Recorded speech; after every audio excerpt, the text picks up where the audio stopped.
할렐루야. 하나님의 사랑과 은총이 넘치시기를 축원합니다. 오늘 5월 1일 메이데이이군요. 바로 노동자의 날이라고도 전 세계가 일하는 사람들, 근로자들을 위해서 하루 쉬는 날이기도 합니다.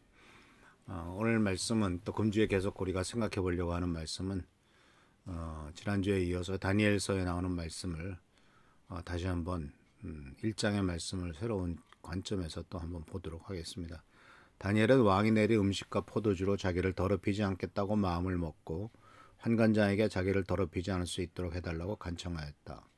하나님은 이 네 사람에게 지혜를 주셔서 모든 문학과 학문에 뛰어나도록 해주셨습니다. 또한 다니엘에게는 환상과 꿈을 해석하는 특별한 능력을 주셨습니다. 다니엘서 1장 8절과 17절에 나오는 말씀입니다. 오늘 말씀은 신앙의 역할이라고 하는 주제로 같이 한번 생각해 보려고 합니다.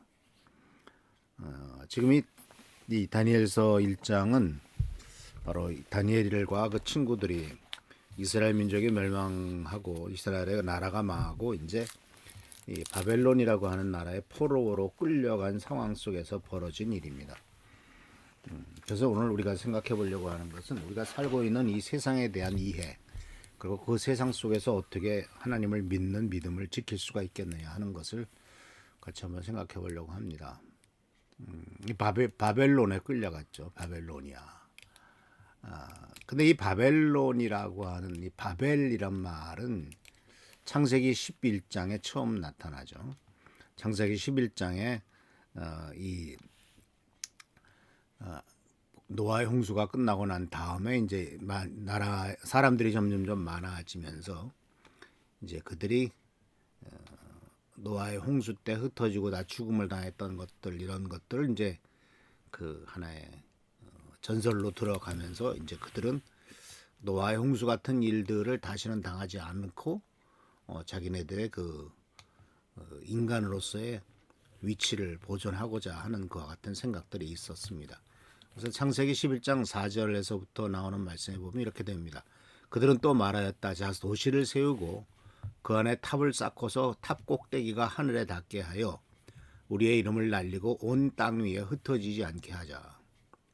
큰 높은 탑을 세워서 하늘에 닿게 한다. 굉장히 높이 쌓겠다는 얘기죠. 어떤 면에서는 비가 와도 그 탑 꼭대기에 있으면 빠져 죽지 않을 수가 있겠죠. 8절에서 그거에 대해서 이제 그들이 이제 일을 시작했죠. 그랬더니 점점점 일이 진척이 잘 됩니다. 근데 그 이유가 바로 뭐냐면은 모두가 다 한 목소리를 갖고 있었고, 성경에 의하면은 모두가 다 같은 말을 쓰고 있었고 같은 단어를 쓰고 있었기 때문에 그들은 쉽게 하나가 되었다라는 거죠. 주님께서 거기에서 그들을 온 땅으로 흩으셨다. 그래서 그들은 도시 세우는 일을 그만두었다. 서로 말을 흩어버리니까 서로 대화가 안 되니까 이제 일을 그만두게 되죠. 주님께서 거기에서 온 세상의 말을 뒤섞으셨다고 하여 사람들은 그곳의 이름을 바벨이라고 한다. 주님께서 거기에서 사람들을 온 땅에 흩으셨다.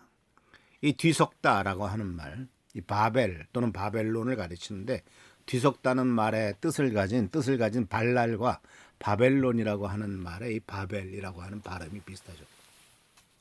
이 바벨론이라고 하는 것은 바로 결국은 하나님에 대해서 대적하는 거죠.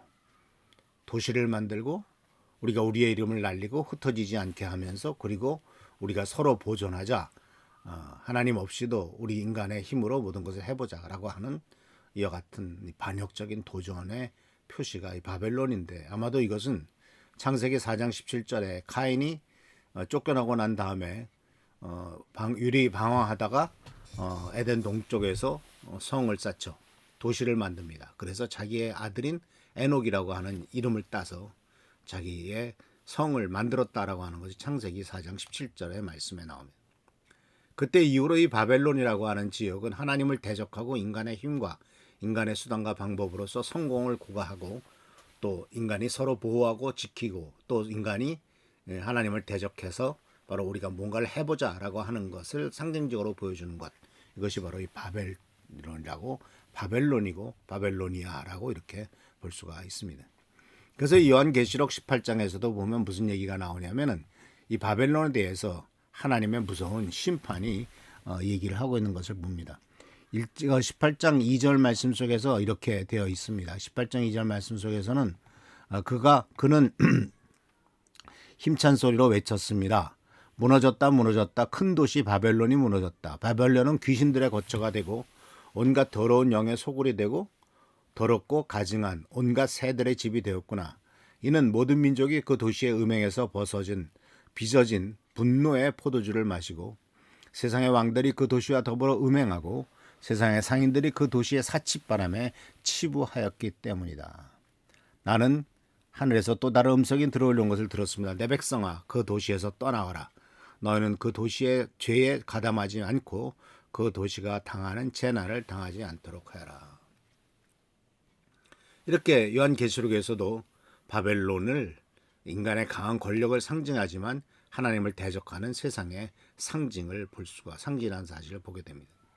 근데 이러한 이 바벨로니아 그 당시 가장 큰 나라였고 전 세계를 다스리는 나라였죠. 그 나라에 다니엘과 그 세 친구들 이 많은 민족들이 포로로 잡혀갔단 말입니다. 그런데 결국 이 바벨론이라고 하는 것은 인간의 능력과 인간의 힘으로 하나님을 대적해서 이렇게 뭔가를 이루고자 하는 것을 상징적으로 보여주는 것인데 그곳에 누가 끌려갔느냐? 하나님의 백성들이 끌려갔단 말이죠. 하나님의 백성이 하나님을 부인하는 나라로 끌려간 겁니다. 하나님보다 인간을 더 중시하는 나라로 끌려갑니다. 근데 우리는 여기에서 이 바벨론으로 끌려간 이스라엘 민족의 형편을 우리가 생각해 보면은 바로 우리들도 비슷하다라는 사실을 보게 됩니다. 물론 우리는 이 세상에서 태어났죠.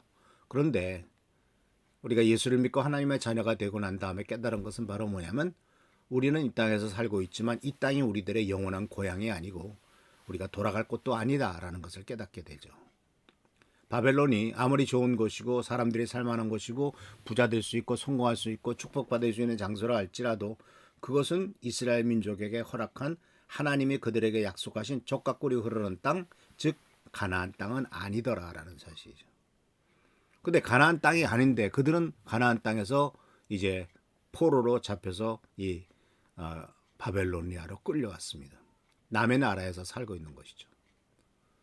그래서 그들은 거기서 무려 70년이나 되는 긴 기간 동안을 살게 됩니다. 그런데 처음에 끌려온 사람들은 고향을 생각했었겠죠. 그러나 10년, 20년, 30년 되어갑니다. 그리고 거기에서 자녀들이 태어나고 거기서 태어난 아이들은 이제 바벨론이 바로 자기의 고향이라고 생각하게 되겠죠. 그렇기 때문에 이 바벨론이라고 하는 지역을 상징적으로 우리에게 많이 보여주는 것은 우리가 지금 살고 있는 우리 한국의 교회들과도 마찬가지로 바벨론은 이스라엘 민족에게는 바로 과거의 영광을 되새기는 장소이지만은 동시에 비참한 현실을 아주 적나라하게 그리고 아주 직면하게 되는 그와 같은 상황인 것을 보게 됩니다. 그러니까 과거의 영광이 있었어요. 근데 지금은 아니죠. 지금은 남의 나라로 포로로 끌려왔다라는 것입니다. 그런데 그 포로로 끌려왔는데 끌려온 그 상황 속에서 거대한 세속 속에서 세속적인 권력과 세속적인 그 만족 속에서 교회는 더 이상 아무런 힘도 발휘하지 못하죠. 무기력합니다. 근데 안타까운 것은 바로 뭐냐면 이렇게 바벨론으로 끌려왔는데 그 끌려온 바벨론에서 하나님의 축복을 누리기를 원하는 거죠. 가나안 땅으로 돌아갈 것은 포기하고 끌려온 바벨론 땅에서 하나님 축복해 주십시오. 이 세상에서 잘되게 해 주십시오라고 기도하고 하나님 나라를 바라보기보다는 이 세상을 바라보게 되는 것이 바벨론의 포로된 이스라엘 민족의 모습이고 또 이 땅에 살고 있는 우리들의 모습이 아니냐라는 거예요. 결국 바벨론에 산다면 바벨론의 가치관에 따라서 그 바벨론이라는 세상에서의 성공의 기준에 따라가지 않겠습니까? 돈과 명예와 권력과 쾌락과 이런 것들이 다 바벨론의 가치라면 역시 우리들의 가치도 그와 비슷하지 않습니까? 교회라고 하는 하나님의 자녀가 하나님의 자녀로서 살아가는 가치와는 전혀 다른 가치관이 이 세상인데 안타깝게도 우리는 이 세상에서 그 가치관을 최고로 생각하면서 역시 세상에서 바벨론에서 성공하기를 바라고 동시에 하나님에게 기도할 때도 하나님 우리가 바벨론에서 성공하게 해주십시오라고 기도하고 있지 않느냐라는 사실이죠. 그래서 많은 교회와 교회 지도자들이 타락을 하고 세상적인 것들에 같이 휩싸여서 어떤 면에서는 세상보다도 더 심각한 문제를 일으키는 것을 보게 됩니다. 그래서 이런 상황 속에서 우리들은 뭘 생각해야 되냐면 과연 내가 왜 하나님을 믿고 교회를 다니느냐. 이 신앙생활이 나에게 지금 어떤 도움을 주고 있고 나는 어떤 방향을 추구하고 있느냐.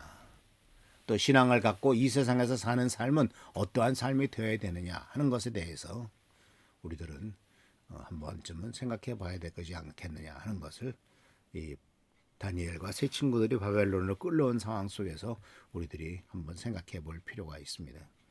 그러니까 우리들에게 도전이 있죠. 이런 상황에 몰입되지 않는 다니엘과 그 세 친구들. 어린이들이었지만 10대 청소년이었지만 그들은 분명히 믿음을 갖고 바벨론에 몰입되지 않고 하나님의 뜻을 추구하는 인생들이었다라는 사실입니다. 그래서 우리들도 역시 바벨론에 살고 있습니다. 이런 바벨론에서 어떠한 모습을 갖고 다니엘과 같이 살아갈 것이냐 하는 것을 다시 한번 생각해 보면서 이 험한 세상에서 믿음으로 승리하는 우리 귀한 성도님들 되시길 축원합니다. 할렐루야 축복합니다. 좋으신 주님 은혜를 감사합니다. 우리가 살고 있는 세상을 바라보면은 바벨론과 같습니다.